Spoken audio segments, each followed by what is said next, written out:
Hey guys, Corey, Cars and Fun. Guys, I've always wanted a car that handles great, is comfortable when you want it to be, stiff when you want it to be, and super fast and reliable. What happens when you mix all those great goodies and wishful thinking into one? You get the Charger Hellcat.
So, the Dodge Charger SRT Hellcat, what makes it special?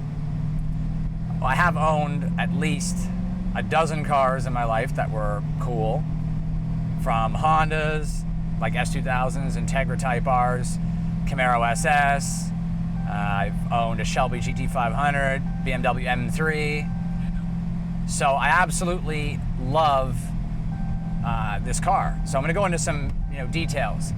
What sets this car apart is the fact its ability to be a very comfortable car. Like right now I'm driving it in street mode and it's very comfortable, rides very similar to a Chrysler 300. Then when I want to open the flaps on the exhaust, make it louder, and of course also make it handle more stiff so that I'm able to drive on a road course or just go spirited driving through the hills. So I'm on the dashboard and you can pretty much custom set up everything, but we're gonna go to all track mode, which is gonna give us the best handling possible. So we're gonna go to track. That's gonna open the flaps, the brakes are gonna work better, suspension's gonna be stiffer.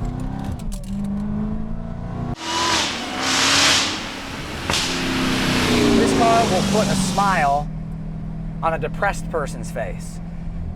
You just can't drive this car and not smile. It's impossible.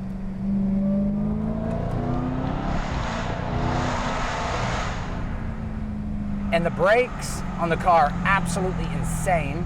Not only is this the fastest production sedan in the world, but it's also equipped with the largest brakes from any factory. The Brembos are massive. The rotors are just huge. Like the car's braking power is unbelievable. 6-piston Brembo front, 4-piston rear, and the active suspension is so comfortable. Even in track mode, it's going to handle very well, but it's not even as bad as a Corvette. Riding a Corvette will just crack your spine if you go over a bump. This car handles better than a Corvette does as far as not wanting to kill yourself with neck and back pain. But this car, for its size, keep in mind it's a 4,600-pound vehicle, yet it has enough power to get you to 0 to 60 in about 3.4 seconds and a quarter-mile time of extremely low 11, high 10s depending on your tire setup. So that's bone stock. I do have a cold air intake on this car from Legmaker, which if you really want to know the best intake to buy for this car, it's 100% Legmaker all the way, or LMI. I met Chris down in Orlando this past spring, a couple months back, and he's a fantastic guy, real down to earth, really cares about what he does. His quality is absolutely phenomenal. And because this car has a wideband sensor, it actually can tune, I think Dodge says something in the 1% range. So you'll get about 10 horsepower, 15 horsepower, to the wheels with the intake. Every car is different, so you're not gonna all have the cars, 3 in a row getting the exact same horsepower, but you can hear that the Supercharger whine is insane. paddles or you can shift on the stalk if you just want to be more involved. I've got Kyle from Kyle's Detailing in the back seat, and he's been smiling the whole time. You know, I've got, between me and Kyle and, you know, the crew and everything, I've got about 400 and some change in weight in the car, 400 and something pounds. The car still is unbelievably fast. This car, there's just no words to describe the insanity. You know, they say the Tesla has insane mode, but I think that the Hellcat was born and bred and designed to be insane all the time, and it is definition of insanity. Like, this car is just nuts, and it just stops on a dime and handles like nothing else I've ever driven. I owned 2007 GT500, 2011 BMW 335i, all-wheel drive actually. I've owned a lot of cars, but nothing handles this well that I've ever owned. I even had a Type R Integra, a couple of them, and Hondas are noted for their handling if you do the suspension right, but this is just insane. Nothing but insanity, I'm gonna tell you that. The car is about a half-inch lower than a regular, regular RT Charger. It's a little lower than the Hellcat Challenger. And you can do things in this car you can't do in the Challenger, like have a back seat. I take my son for joyrides, and he absolutely loves it. You can do that in a Challenger, but it's so hard with only 2 doors. This is a 4-door family car that's 4,600 pounds, that rides like a Cadillac, that at a touch of a button, you ride like a Corvette and have more horsepower than a Ferrari. Tell me where you're going to get that and get it for under $80,000. That's not gonna happen.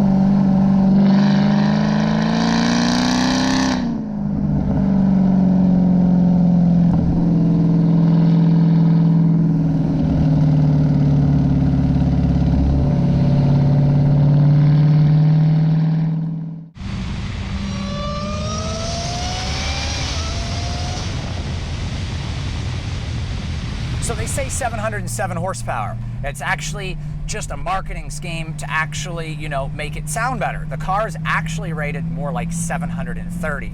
The car's dyno between 640 and 670 bone stock, which puts it in the 720 to 740 range. So I'll go in between, I'll say 730.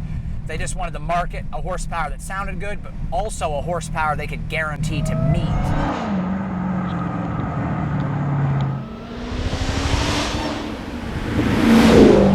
So they could definitely meet 707 when the car is producing in the 730, 740 range. So the car is definitely underrated. No doubt at all the car is underrated. So the car is making about 650 foot-pound of torque. It's probably a little more. And it handles beautiful. The car is an all-in-one gem.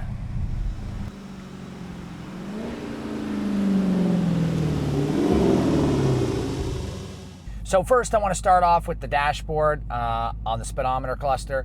It's going to show you a lot of different things, and a really, really good feature is that the navigation will also show there when you're navigating places, so you don't have to look at your main display. So we're going to go ahead and switch over to the dash display. And as you can see, here is vehicle info. It'll tell you about your TPMS sensor, and then you have your coolant temperature, your trans temperature, oil temperature, oil PSI, oil life. Your oil life on this car is 7,500 miles. I like to stop at around 30%. I don't like going more than 5,000 miles, and I'd run only Pennzoil Ultra Platinum SRT oil. That's the only oil I will run. Your battery voltage, intake air temperature. As you can see, just sitting in the heat with the LMI, I'm still only at 134 degrees, and it's 82 outside. Once I start driving, it'll get down to around 95. Sometimes even a little better if you're on the highway. Your engine torque and engine power. Your air to fuel ratio is right there. Boost pressure. And then you got your coolant temperature for your intercooler, and back to the tire pressure. Now, I'm going to be doing a review on the Z Automotive burn box for the Hellcat. It allows you to run your intercooler and your main fan to cool the engine and the intercooler temperatures, which is great, and also get a line lock and a light show. I'm going to be doing that at a separate review. But that's the vehicle info. Going down to the speedometer, you can set it to kilometers an hour, or you can set it to miles per hour. If you go ahead and move to diagnostics, you can go ahead and check the diagnostic systems on the car, make sure everything's okay. which everything for me is fine. If you have an issue anywhere, it will pop up and let you know. Then you got a speed warning. You can change your speed warning here. I set mine to 85. I really don't like going over 85 or 80 really. So now looking at the screen setup menu, you can go and set the upper left to range, time, anything you want. I really like the average or the current, which is what I normally keep it at. You could also set it to your trip or leave it to nothing, or you could even set it to the compass, but I usually leave that on the main screen. But you can pretty much set it to whatever you want. So I'm going to put it back to range. It saves your setting. You can go ahead and move along and set the upper right now after you've done the upper left. Same thing applies there. Now in the center you can set the same thing, audio, trip, pretty much anything you want. Me, I just leave mine on digital speed. And then after you've set the center, the upper left, and the upper right, you can go through and change other settings. You can restore defaults. You could set the current gear on or off, which will be right on the drive. It'll actually show you what gear you're in. It's kind of small, but at least you can set it on or off. I wish they made it a little larger. Then you can mess around with the odometer and stuff like that. It's really intuitive. There's a lot of things you can actually do here and customize the menu, but we're going to get out of here. So this is where your messages are, self-explanatory. It'll store messages here if you're, getting text messages in the car. We're going to move along to the audio, which is where you can set your radio station. You could do, regular radio, Sirius, XM radio. Then you got your trip information here, your trip A and trip B. You can just hold OK to reset that. And once you do that, everything will just go to 0 and it'll start all over again. Your fuel economy is right here. You get 2 trips to choose from. This way you could have 2 different settings, one for the highway, one for the city, as you can see. And the same thing, hold OK to reset on both of them, and then they'll both be zeroed out.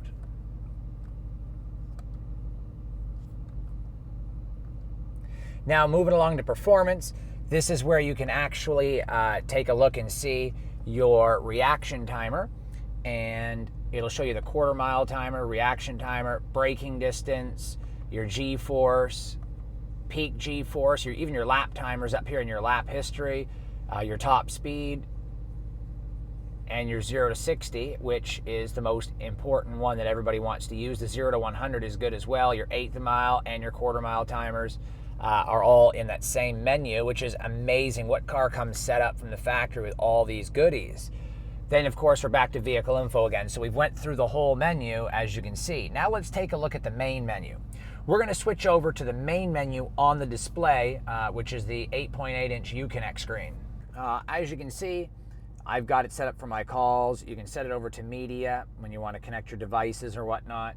But what you're going to do is you can go in here to controls. You can turn your ventilated seats on or off. It's amazing to have this feature in the summer. You got your heated seats here, which I'm not going to turn on because it's way too hot. Heated steering wheel, you can turn the screen off by touching that. Go back to controls here. Then you got your settings, which you can change your units that are displayed. Pretty much set it to miles per hour or kilometers per hour. You can do kilopascals or millibars. That's if you're used to the metric system. Just really depends on how you want to set the car up. It's got a lot of options for you to choose from. You can change your voice commands in here. You got your clock settings right here. Your safety driving assist. I always have my mirrors tilt in reverse so I can see where I'm going. There's so many different features in here. You got your light. You can flash your lights with lock. You can have your daytime running lights on or off, and then your illumination and headlight delay. So when you turn the car off, there's so many seconds the lights will still stay on. As we scroll down more, you can set up your personal data, system information you can check, set up your Bluetooth. And then, of course, you got your audio, which you can adjust front and rear, and equalizer. I will get into depth on the Hellcat as far as the subwoofer. If you have the Alpine system like I have, there's no subwoofer, which is fine by me because the subwoofer that comes from Harman Kardon is really not that great. So what I did is I put an Alpine mono amp, 500 watts, with a Kicker Comp 8-inch sub, and I put it in the deck. And I used Dynamat all around it and spent the day, installing that. But that's a review for another day. Here's your climate setup. Passenger and driver can set up, different temperatures. Your apps are all stored in here. One of the great things I love about the Hellcat and Dodge's Uconnect is the fact that you have, weather notifications. It's your Sirius Travel link, and you can go in here and it'll tell you weather and all different kinds of stuff. Traffic, it'll tell you sports, fuel prices. If you're gonna have a thunderstorm, it'll let you know with Storm Watch. There's a Storm Watch in there as well. It's absolutely amazing feature to have there. You got navigation right here, which is self-explanatory. Now we're on to the performance pages, which is what everybody wants in a Dodge vehicle. I had a Dodge Durango RT, and everybody who has the Dodge Durango absolutely wants the performance pages. So here we are with the performance pages. You can go ahead and check the timers, as you can see where it's been before. But you can go through and run your last time or your best time or your current time. You can start it over from the steering wheel gauges. But going along here, you can see all your gauges: oil temperature, oil pressure, coolant temp, battery voltage, trans temp. I absolutely positively 100% would not run this car hard unless your oil temperature is close to 200, like at least 170, 180 or higher. You want your coolant temperature to be in the 170, 180 range before you do that as well. The hardest part on a car is when it's cold running it. That's why getting it up to operating temperature is best, because oil doesn't lubricate properly till it reaches a certain temperature. We go into gauges too. Your boost gauge here, your air-fuel ratio, air intake temperature, and intercooler temperature. And moving along, this shows you your current G-force. While you're driving, it will show you your G-force. It's just a brilliant setup. And then the favorite of everyone is the horsepower, torque, and boost gauge here, which shows the passenger and the driver exactly what's going on with the engine, how much power you're making. Then we're gonna go over to the SRT modes. This is another beautiful feature. You can set the power. You can just go to basically full track setup just by touching track. You can go to sport, and you can go to custom and set it whatever way you want. Now, just to let you guys know, full track mode for your traction is definitely gonna have more traction control and stop your tires from spinning more than sport mode. You'll burn your tires faster in sport mode, just to let you know, because on the track it's preventing you from spinning out just like the street. But sport mode with traction control off is the best way if you're trying to like put all the power to the ground and not worry about limiting the spinning at all. So when you go to the drag strip or whatnot, you go over here and you can customize the power to 500. You can turn your paddles on and off. I know most people are definitely going to run the full 700 horsepower. In street mode, the transmission is butter smooth, like you're driving a luxury vehicle. In sport mode, it snaps and grabs pretty decently. It's not rough, but it'll snap into gear really fast and definitely is rougher than street.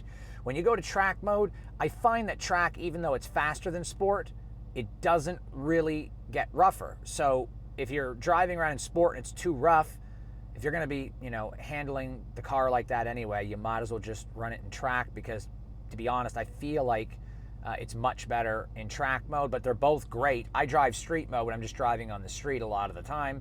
Traction, I usually run in track or street. Sport, you will spin a lot if you, have some water on the ground or moisture, or your tires aren't, big enough, like 275s, but you can adjust that. And then your suspension, street feels really good. It's really soft, I'm gonna be honest. It's very similar to a Chrysler 300 or a Cadillac, maybe not quite as soft, but it's very, very comfortable. When you go into sport mode, it does stiffen it a little bit, but to be honest, it's not a whole lot of difference. It's a little stiffer, a little bit more lively suspension than street, but very, very doable for daily driving. When you go into track mode, it stiffens up a lot. And unless you have really bad roads, if you're just cruising on the highway, it can be a little rough, but it stabilizes the car in turns and it's much better handling. I tend to drive the car in complete track mode, even on the street a lot of the time, just to be spirited and have a good time in the car. So you can also click right here on the information. It'll tell you about your custom modes, from your horsepower to your transmission, to your paddle shifters, to your traction and suspension. It's just amazing, amazing features in this car. Dodge has went all out on this and really, really put a lot of effort into the car, and it's a fully customizable performance vehicle. Probably the best, if not the best vehicle I've ever been in, and I've been in a lot of vehicles. So the Dodge Charger SRT Hellcat, a monster among vehicles on the road. This thing is pure insanity. I loved the car so much when I rode in it at Chrysler Nationals when I did the thrill ride that I had to buy one. There are some things, like I said, that I don't like about the car. One being the puny 275 millimeter tires in the rear. 275 tires are not enough for 700 horsepower. In fact, 275 tires are not even enough for 500 horsepower, but they were more aimed at hitting 205 miles an hour than they were with performing in a straight line as far as traction is concerned. With the 315s I got, that eliminates that issue. The other issue, the bolster is a little wider, so if you're a skinnier or thinner person, you have issues with that. A couple of the things I don't really like about the car per se is the gas mileage when you're getting on it, but that's a given. And the fact that the quality control on the Superchargers did have some issues. So now as of February 17th, 2017, all Superchargers are manufactured to spec with no more issues. 25 miles to the gallon on the highway when I'm not getting on. In the city is about 12 to 15, maybe a little better if I'm driving it casually. So just the fact that you can take it on street mode comfortably like a Cadillac or a Chrysler 300 and enjoy the ride with family. You push into track mode, it gets louder, the flaps open, the car handles better, the active suspension kicks in, and you've unleashed the Hellcat. A car like this is definitely not produced every day. This car is not going to be around forever. I say this car's got a lifespan of about 2 to 3 more years at most, based on CAFE standards. So it's like we're living in 1970 all over again in the horsepower wars, and by 73, there was no horsepower left. You went from a 425 horse Hemi to 170 horse. It's just unbelievable where we're at now. These are going to be collector's cars, no doubt. In about 25 or 30 years, these cars are going to be hidden across American garages, almost like the 1970 Plymouth Cuda is right now. Good luck finding a numbers matching 426 Hemi. They're about $250,000 or more.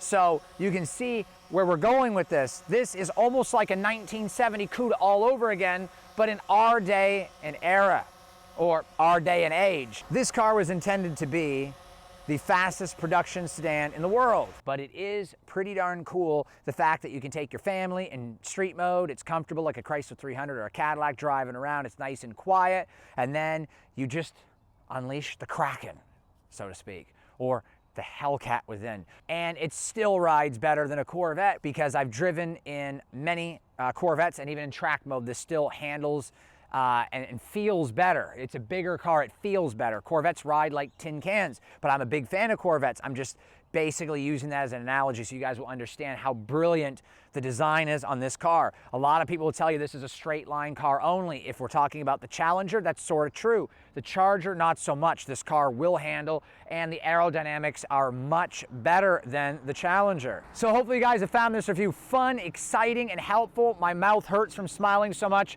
and I'm sure Kyle's does too. But I'm Corey with Cars and Fun. Don't forget to subscribe, share the channel with all your friends. I've got tons of car reviews coming. I got a 5.0 Mustang coming next week and a BRZ shortly after that, and a ton more vehicles after I'm done with those. So guys, don't forget to subscribe, share the channel with your friends. I got more videos coming out. 5.0 Mustang review coming next. The one after that is a BRZ, and I got a ton more after that. Don't forget to support this channel because it takes a lot more time to do a car review than it does to do a camera review, and I'm putting all my time away from my family to come up with these reviews and all these videos for you guys because I want to entertain you. I want to teach you guys. I want you to learn about cars, and my other channel, learn about cameras. So I'm spending a lot of time for you. So if you're having fun, you're enjoying the channel, support the channel by using the links in the information box to purchase anything from Tire Rack or Amazon for your vehicle. I 100% recommend using Adams polishes and car washes. Kyle at Kyle's Detailing has shown me about their product, and it's fantastic. But don't forget, guys, subscribe, share the channel with all your friends. And until the next review, I'm Corey with Cars and Fun. Remember, drive safe and have fun.